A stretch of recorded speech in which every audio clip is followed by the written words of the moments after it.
Well, thank you very much. There's a slight glitch, so an extended pause, but thank you very much for staying. And we're looking at World Day for Safety, and we're looking particularly health and safety at the workplace. Normally, when you say health and safety, we do not narrow it down to our workplace, but it's very, very important, health. And with me in the studio is Nanaya Akwada, Executive Director, Bureau for Public Safety. And he lives it, he breathes it, he eats it, and it's his culture, health and safety. So an advocate as well. Nanaya, you're welcome. Thank you very much. Now, let me start with how has your day been with health and safety seminars and forums? Today has been one of the most stressful since we started applying ourselves in the World Safety Day programs that the ILO proposed since 2011. I think by far today has been the most stressful because today all my top executives were, each one was engaged somewhere, and we issued a press statement, and I literally have to do all the interviews because everyone was engaged somewhere doing one thing or the other. Even we had a seminar in Tema where the minister was there, Osajifo Amweti of Penny was there. It was a very useful seminar, but I sat through very little because every time I had to be stepping out, answering calls. Yes, well, but it has been good. It's been good. This seminar, as I've mentioned it, I think is proper that I mentioned the organizers. I think is the Factories Inspectorate itself and one professional association that organized the seminar. Hitherto, it has been the Bureau of Public Safety with the Factories Inspectorate, but not today. But it was good. It was, for once, it was good to sit back and watch some other people, run the show. I heard there was a health and safety, like a quiz or something. Yes, there was a quiz. Who won? Let's give them more credit. Actually, I wasn't there to see who won because I left after the plenary session. I had to leave. But I hear, is it Ghana Loop or Tema Loop? Tema Loop. Well, I heard Tema Loop won. Okay. So congratulations, Tema Loop, for winning the health and safety tip. But now let's start from being that health and safety is about, one human, staying healthy and staying safe. And I don't know, somehow you think it's a human instinct. Your first instinct is survival.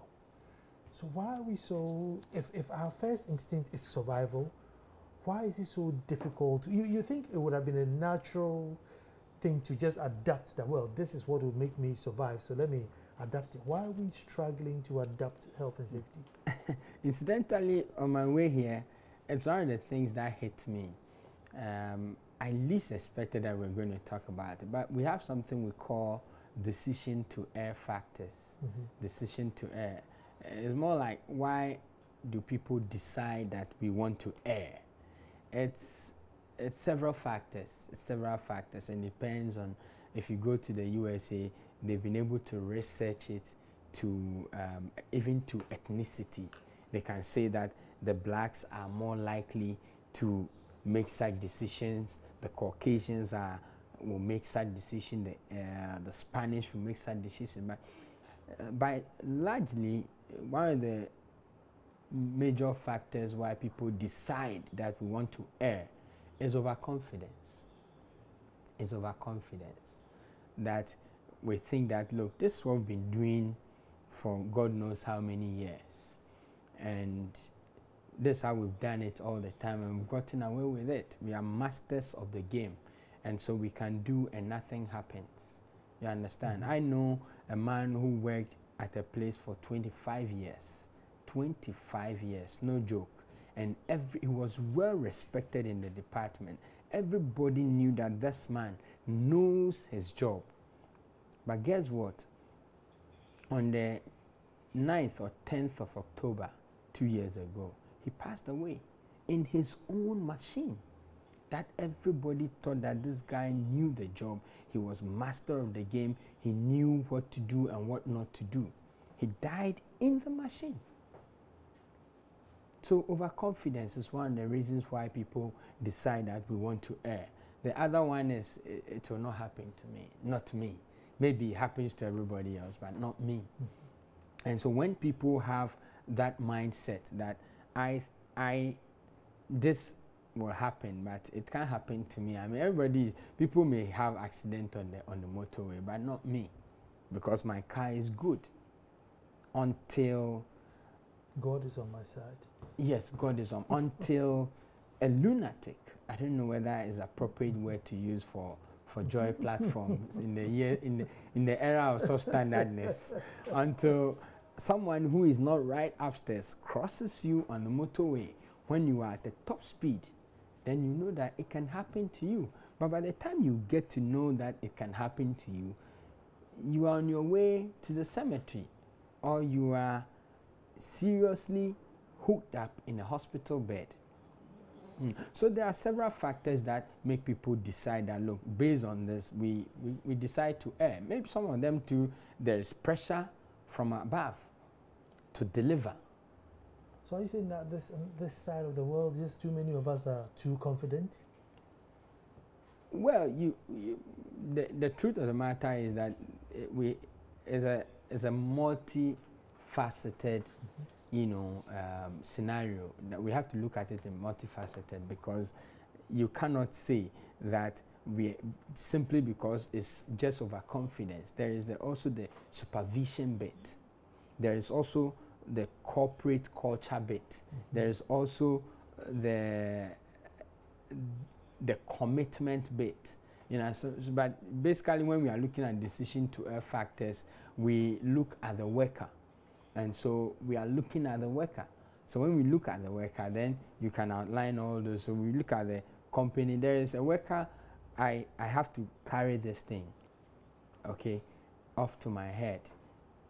The rule says that when I'm lifting something from the ground, I need to go down I need to bend my knees to lift it. But why should I?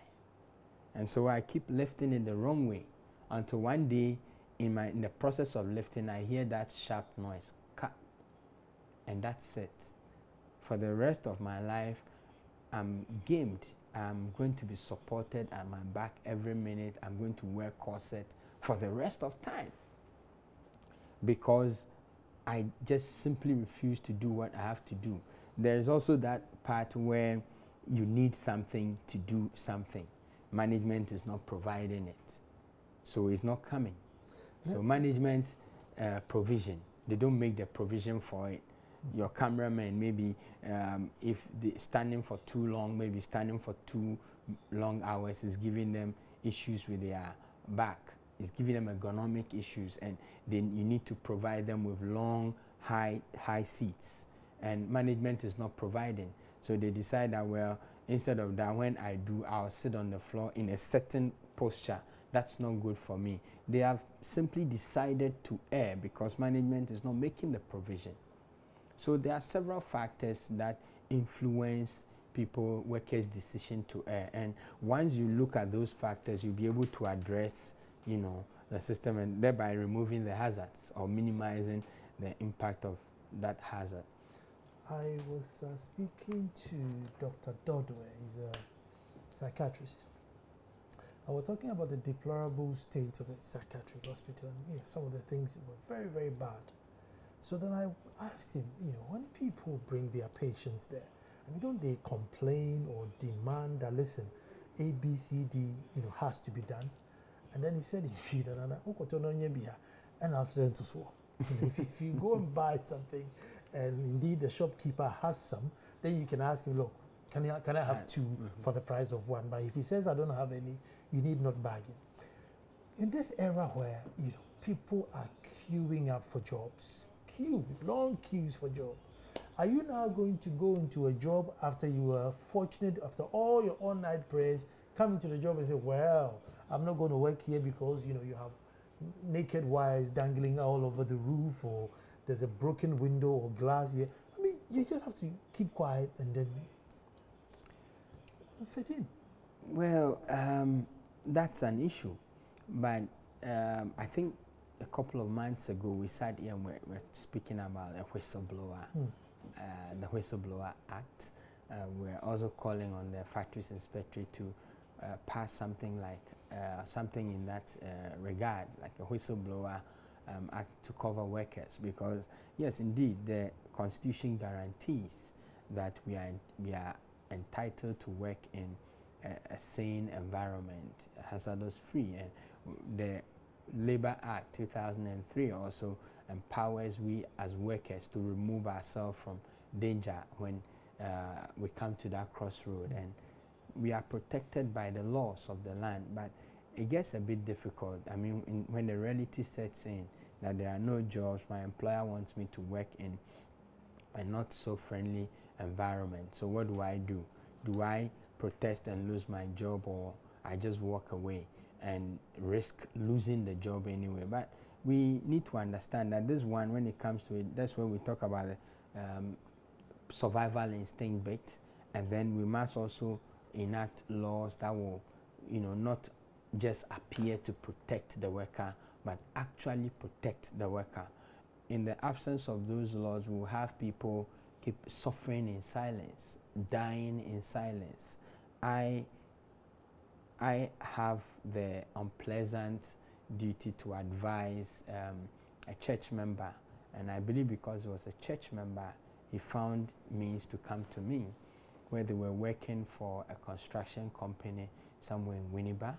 I understand the minister was visiting to come and look at the extent of work that has been done, and everybody was everywhere working.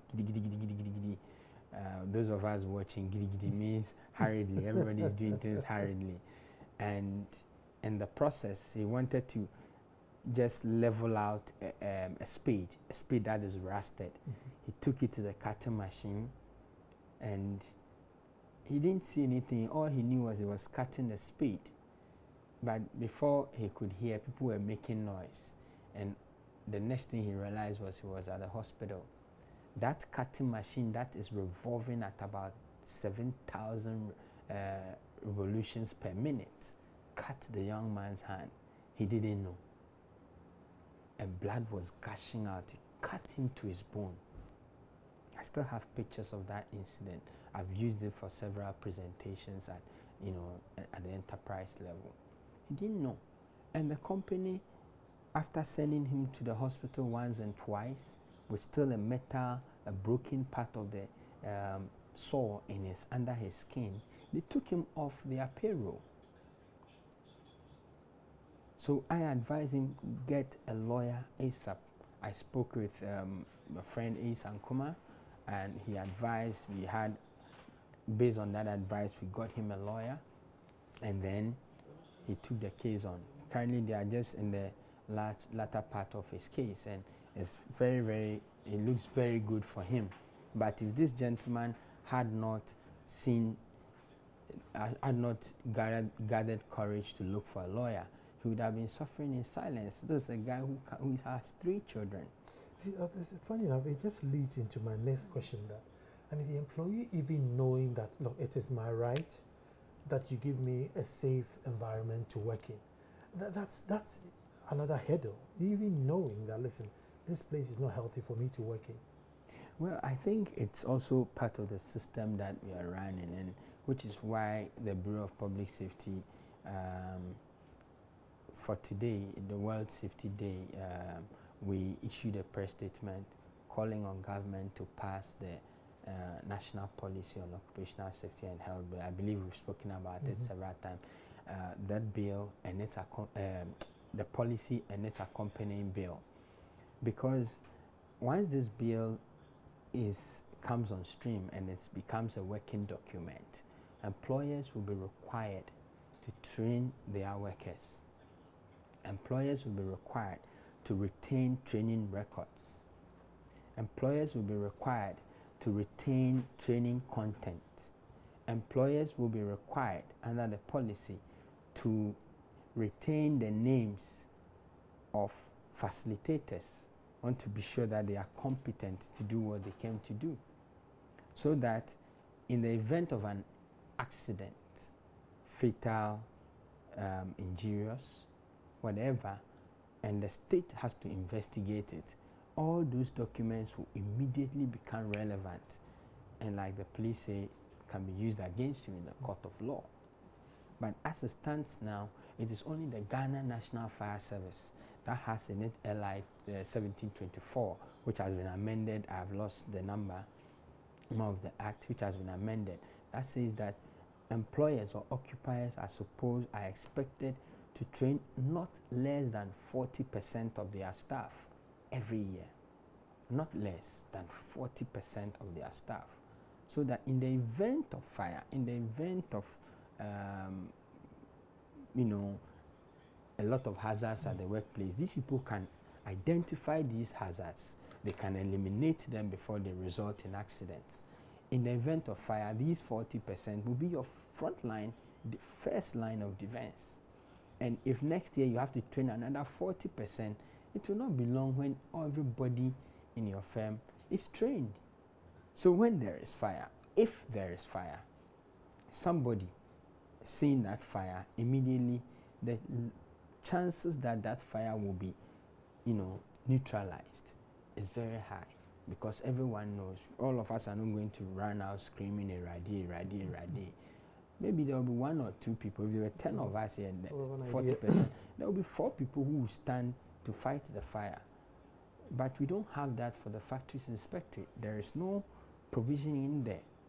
It is just the Tema Metropolis that is enforcing something that is not in law, that you have to do a certain number of hours in a year. And those of us who are mindful of what the work is all about, we are trying to get it enforced down at the enterprise level, because we know the benefits. Once upon a time, I got a job with VW in the UK. Now, I was going in there as sales, so I've done my training, everything. I mean, interview as sales, and they think, oh, we need you on board. However, before you come on board, you need to pass health and safety. Now, it comes up on a laptop, like 99 questions, and you have to pass. You're only allowed 3 tests in a day. So if you fail 3 times, they thank you, we'll see you tomorrow. And if it takes you 2 weeks, 1 month to pass, they're patient. Until you pass health and safety, you don't start working. So you come, you're going to sit in the room, and then you click. They give you questions. If you see, water and naked wire, what do you do? A, B. So you click.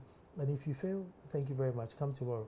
I mean, is that the sort of thing you want to encourage here, where before you start the work, you must know some basic? Last year, we ran a certain training for HR managers, health and safety, human resource plan, health and safety. I've forgotten the course title, but it was human resource plan for health and safety or so. And in the course of the training, these are HR professionals. In the course of the training, we came across a scenario like this. So if the person is competent, is a good cameraman, but his safety mindset is poor, I don't want to say bad, it's poor, do I hire him or do I not? And I put down the scenario. Let's look at the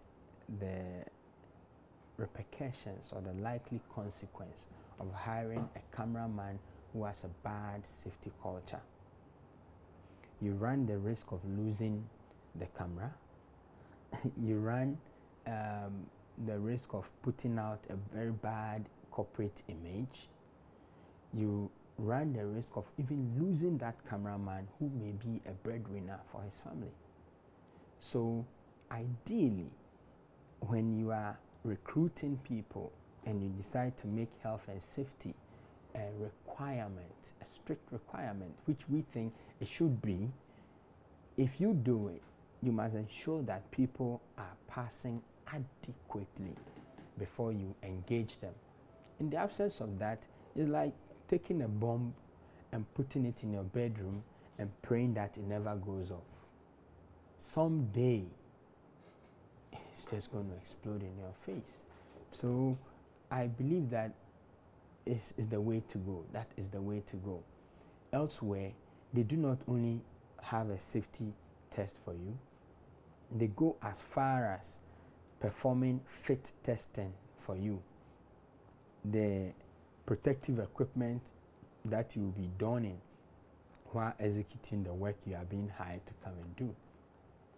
So if you've decided that you want to keep a lot of beard around your face, and the nature of your work, you need to don a nose mask. And they said that, well, if you keep this beard, you don a nose mask, you compromise the effectiveness. And so you have a choice. Either you trim your beard or we don't pick you. It's still a topical issue in some other parts of the world because some keep beard for religious purposes and all. But it's something we need to look at. If you keep your beard and you work here, you will not even live to worship the God you want to worship. So if you want to keep your beard, this is not a good place for you to work. I have come across third-party contractors, and when I say third-party contractors, I work with multimedia, and then there are people who are coming here to maybe install flat-screen televisions around the facility, and they come in here drilling holes in the wall, and they are not wearing ear protection. And I say, you need to wear ear protection. They say, well, we too per our policy, when we are doing this job, we don't wear ear protection. I said, what? They're not in my facility. I call the security and I walk you out. So whoever your host is will have to come and renegotiate your entry, because outside that you will just leave. I've had the unpleasant experience of one CEO hitting a factory that I work with, and then having to call a third-party contractor to get down from working at height. He was at height working without a fall arrest system, without helmet. And the CEO, who doesn't visits like once in 3 years, once in 5 years, the overall CEO from Europe, instructs that this guy gets down. Happened on 14 February. By 15 February, there's a query letter on my table. So if you face this kind of situation, you will not countenance violations. So someone will call it wanton violations. The moment someone violates it, you show the person the way out. There have been countless examples, and that man, I think, is alive. I don't have his permission to put his name out, but he was working with Unilever. Somebody drops at Benso oil palm plantations, and he gets fired in Accra. Why? Because he has no procedure for climbing and descending palm trees. That's it. If you land a job with this company, you sit up. You don't countenance violations. And for some way, somehow, it appears as a Ghanaian thing. When you have to do the right thing, that is when you face a lot of opposition. You seem to be answering the questions as I'm going along, because everything. Because what I'm going to find out, haven't we created a whole different culture? And so to bring us to this culture that you are introducing, well, half the companies in the country will probably have to shut down. Well, I agree with you, which is why our second call in our press release this morning was for government, the Ministry of Employment and Labor Relations, to facilitate or start working towards licensing safety professionals at the enterprise level. That is key. As I speak to you, there are people who are practicing as safety managers, safety and health coordinators, safety and health advisors, who have never seen how the accident report sheet of factories inspectorate looks like. You cannot apply yourself as in industry in this manner. There are people who are working as safety practitioners in industry, and they do not know that periodically, as renovations go on in their factories, they must resubmit their factory plans to fire service, to factories inspectorate for approval. I heard the issue at Dr. Indum's facility that caught fire a week or two ago, and the following morning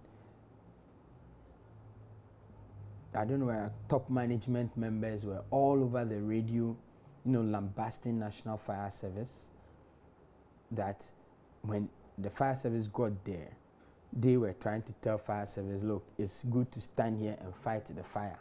But fire service chose to fight the fire from some other premises. That is an error, because you are supposed to provide fire service periodic updates of changes in your facility. Let me take a quick break here and we'll come back. Well, that's quite interesting. Stay tuned, we're coming straight back.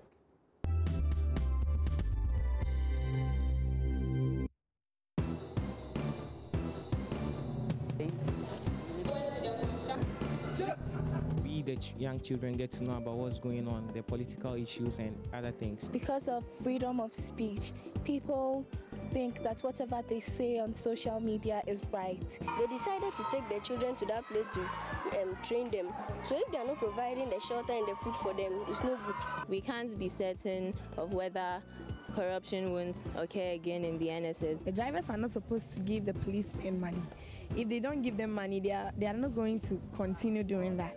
You can see sex everywhere, in books, in songs, in movies, everywhere. So you can't say your mind is in there.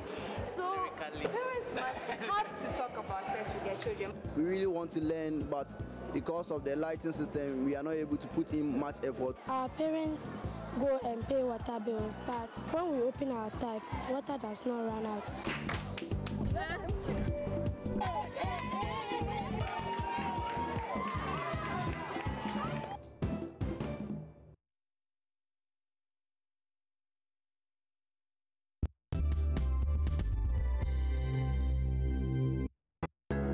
Well, now maybe you must have had some bad experience at work, or you're working somewhere which you think, look, it's really, really not safe, and one day something bad will happen to us if something does not change at your place of work.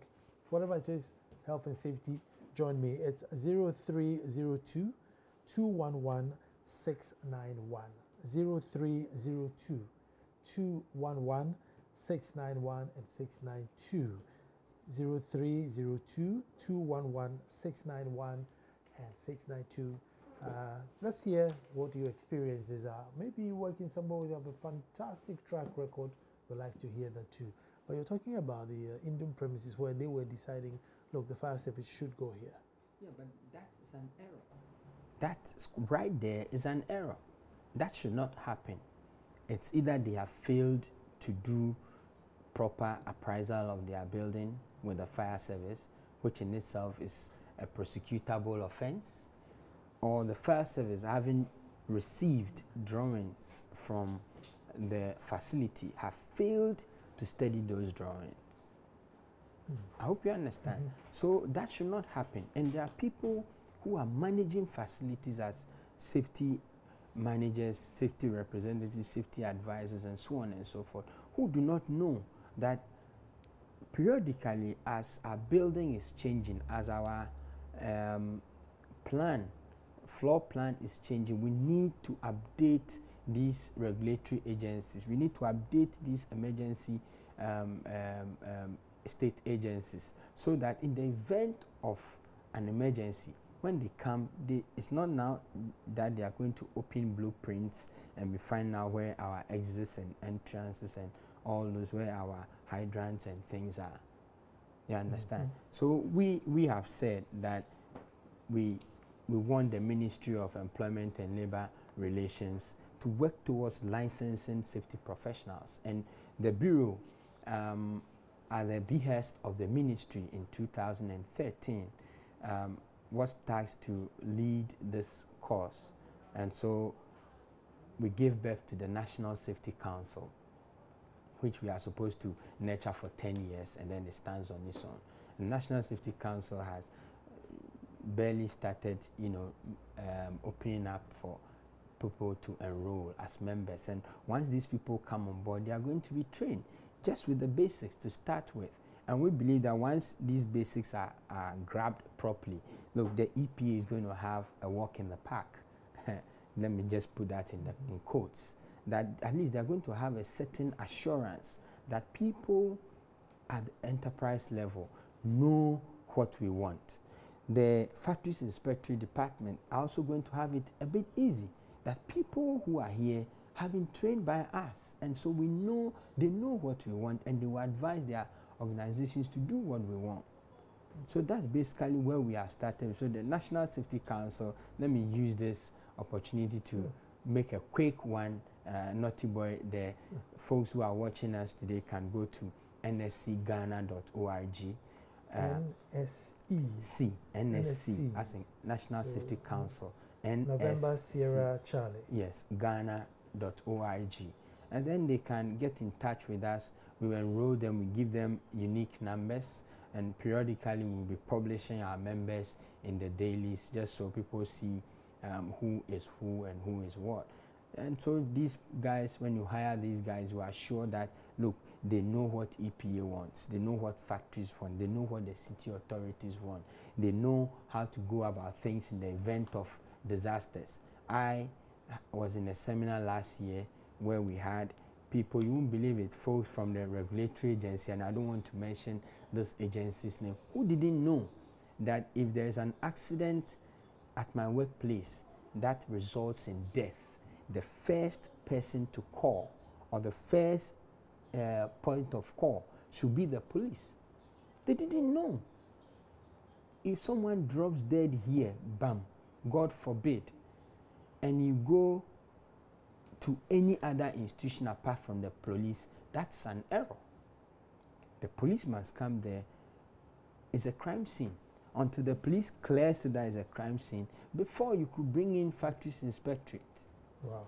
The number is 0302 211 691. 0302 211 691. Nana, one thing that I used to hate was fire drills. Every week, and then you all had to leave. And you know, you could be in the middle of something. I mean, you're so busy, and then you had to leave everything as it is and go and assemble at the fire point, and then you come back and say it's a fire drill. I mean, cool. I mean, is it necessary? Yes, absolutely very necessary. Very, very necessary. And let me give you my own experience this week. I think about 2 days ago or 3 days ago, I was driving in town and I had a call from a friend, and he said, Davidson, what's going on? Is the factory on fire? And I said, I'm out of the factory. He said, but the alarms are all sounding. And I said, well, I'm out of the factory, so if the alarms are sounding, just respond. Then I put it down, then my phone rings from another senior official. Davidson, what's happening? Should I put my machine off? Because all the alarms are on. And I said, but if the alarms are on, respond appropriately. And immediately I started receiving calls from all over the place, and I became agitated. So my wife called, and I even had to, raise my voice at her, because at that point I was, I don't know whether I say disillusioned or confused, because I don't understand why when alarms are on, somebody wants to know whether there is indeed a real fire or it's a drill. That is irrelevant. There is a procedure that when there is fire, this are the procedures you need to follow. Just follow it. In safety, we say that it's always good to err on the side of caution. If I hear bam, and my first reaction is to run there, that is okay. I do not have to say, okay, what made the bam, before I turn around and then see what made bam before I move. So it's something, fire drills are very necessary. And I'll quickly give you an incident about riggers, what we call them, rednecks or something, those guys who work on the rigs. Every day they have to fly onshore. They go through the process of, in the event that the helicopter suffers an issue and it drops in the water, this is what you should do. Do not pump, inflate your this thing before you fall out, and all those things. They never knew that one day that normal procedure that they always do, that day they were going to have to apply that procedure. And it was bad. There were 9 people on the copter. 9 people on the copter. Only 5 people survived because somebody decided to inflate his vest before getting out. Obviously, he didn't pay heed to the instructions that they received before they took off. So one day, that fire drill, someday, if you decide that you are in the middle of an important document, you probably find yourself in the middle of hell because you failed to respond appropriately. So it's good that we carry out drills regularly, and it's good that each time that drill takes off, you respond appropriately. Once a week. Oh, once a week. Can you imagine? You sit there and then you drop everything. They all come at a cost. You may have a client in front of you and he says, Madam, just leave everything and then follow me. And you go outside and say it's a drill, and then you come back in. But this is from Hodora Mystica Brimer. He says, mine has to do with chalk as a teacher. Dust from the chalk enter our nose, eyes, and ears, thereby causing some respiratory diseases. I'm therefore appealing for the abolishment of the use of it in our educational institutions in this 21st century. Baton Nwabete says, as a teacher, I am being attacked by rough students every day, both physical and spiritual. Just recently in one of the neighbors' school, a teacher was witch hunt and killed spiritually by a class 4 pupil. Now that's that's an occupational hazard on its own. Paul, class 4. How old is class 4? Paul Kofi Beidu, safety rules and measures are only observed by private sector organizations such as the mining companies. However, in the public sector, even the chairs workers use endanger the spinal cord. And Prince Nuruddin Baumia says, fire outbreaks, rascal students attack their tutors, teachers, sexual harassment, which are rare in our public offices. So these are some of the comments that you're bringing in with regards to safety. But this chalk thing sounds interesting. Yeah, it's a known thing, time immemorial. So they should go back to using markers? That's what they are doing now.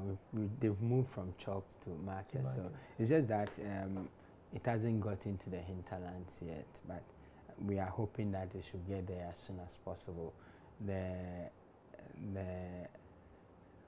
dust hazard is very real.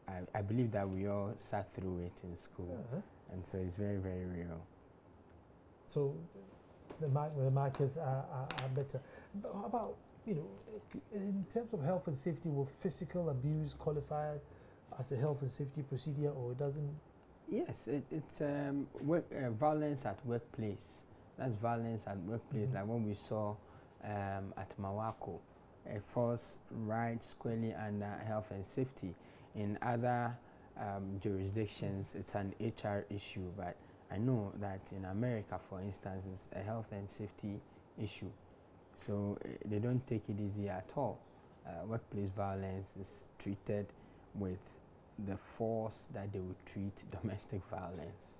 Apart from, somebody mentioned the mines, apart from the mines, big corporations, I mean, how many offices or businesses do you enter where when they hire somebody, they will take them through a health and safety orientation?